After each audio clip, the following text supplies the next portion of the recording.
Hi hello welcome to Shravana health tips. Gynaecologist doctor Manasa మేడంతో ఉన్నాము.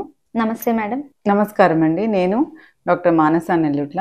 ప్రస్తుతం నేను మైత్రిశ్రీ ఫర్టిలిటీ సెంటర్లో గైనకాలజిస్ట్గా వర్క్ చేస్తున్నాను. ఋతుక్రమ సమయంలో నార్మల్గా ఎంత బ్లీడింగ్ అవుతుంది మేడం? అంటే ఋతుక్రమంలో ఒక 3 రోజుల నుంచి 5 రోజుల వరకు బ్లీడింగ్ అవ్వడం అనేది సాధారణం. డైలీ ఒక 80 ml దాకా బ్లడ్ లాస్ అనేది నార్మల్గా కన్సిడర్ చేస్తారు. అది పర్సన్ టు పర్సన్ వేరియేషన్ ఉంటుంది. మనం కొలిచి చెప్పలేము. కాకపోతే చాలా ఎక్కువ విపరీతంగా బ్లీడింగ్ ఉన్న రోజుకి 5-6 ప్యాడ్స్ కంటే ఎక్కువ చేంజ్ చేసిన, గడ్డలు గడ్డలుగా ముక్కలు ముక్కలుగా బ్లీడింగ్ అవుతూ ఉన్నా, ఆ బ్లీడింగ్తో పాటు అధికమైన పెయిన్ ఉన్నా, ఆ పెయిన్ నార్మల్ పెయిన్ కిల్లర్స్ రాస్తున్న డాక్టర్స్ వాటికి ఆ పెయిన్కి రెస్పాండ్ అవ్వకపోయినా అప్పుడు మీరు డాక్టర్ని కన్సల్ట్ అవ్వాలి. కొంతమంది తక్కువ రక్తస్రావం అవుతుందని కూడా మా దగ్గరకు వస్తారు. దానికి కూడా కొన్ని కారణాలు ఉంటాయి. అధిక రక్తస్రావానికి కొన్ని కారణాలు ఉంటాయి, తక్కువ రక్తస్రావానికి కూడా కొన్ని కారణాలు ఉంటాయి. అవన్నీ మీరు డాక్టర్ దగ్గరికి వెళ్తే చెక్ చేసి చూస్తారు. మరి 2 రోజుల కంటే తక్కువ, ఒక రోజు జస్ట్ స్పాటింగ్ లాగా అవ్వడము అలా ఉంటే కూడా అది అబ్నార్మల్గానే కన్సిడర్ చేస్తాం. పీరియడ్స్ సమయంలో బ్లీడింగ్ ఎక్కువగా ఎందుకు అవుతుంది మేడం?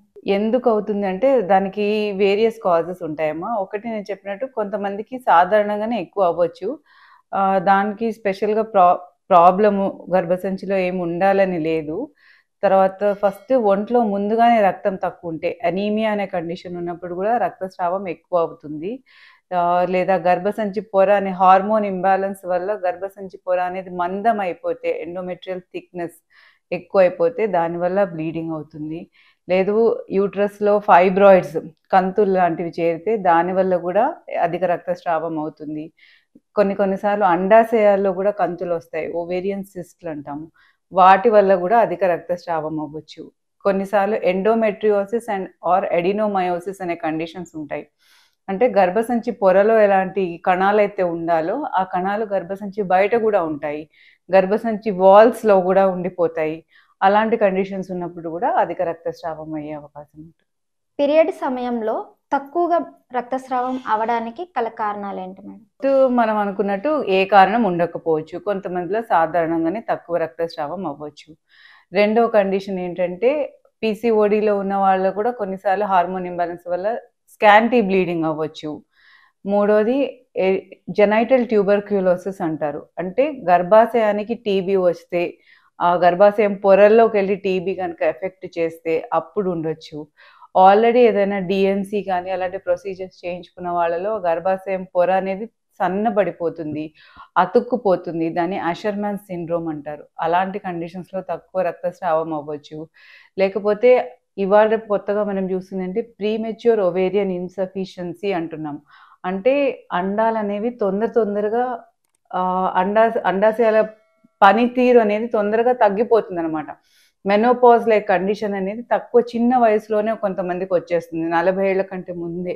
అలా వచ్చే ముందు కూడా కొంతమందికి చాలా స్కాంటీ బ్లీడింగ్ అవ్వడము, తక్కువ పీరియడ్స్ లాగా రావడం కూడా జరుగుతుంది. సో ఇలా 4-5 కండిషన్స్ ఉంటాయి. మీరు డాక్టర్ దగ్గరికి వెళ్తే వాళ్ళు ఎవాల్యుయేట్ చేసి ఏదైనా ప్రాబ్లం ఉందో చెప్తారు.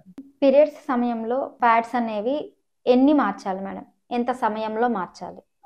ఎన్ని అనేదానికి కరెక్ట్గా ఇన్ని అన్ని అనేది ఏమి లెక్క ఉండదమ్మా. అది పర్సన్ టు పర్సన్ వేరియేషన్ ఉంటుంది.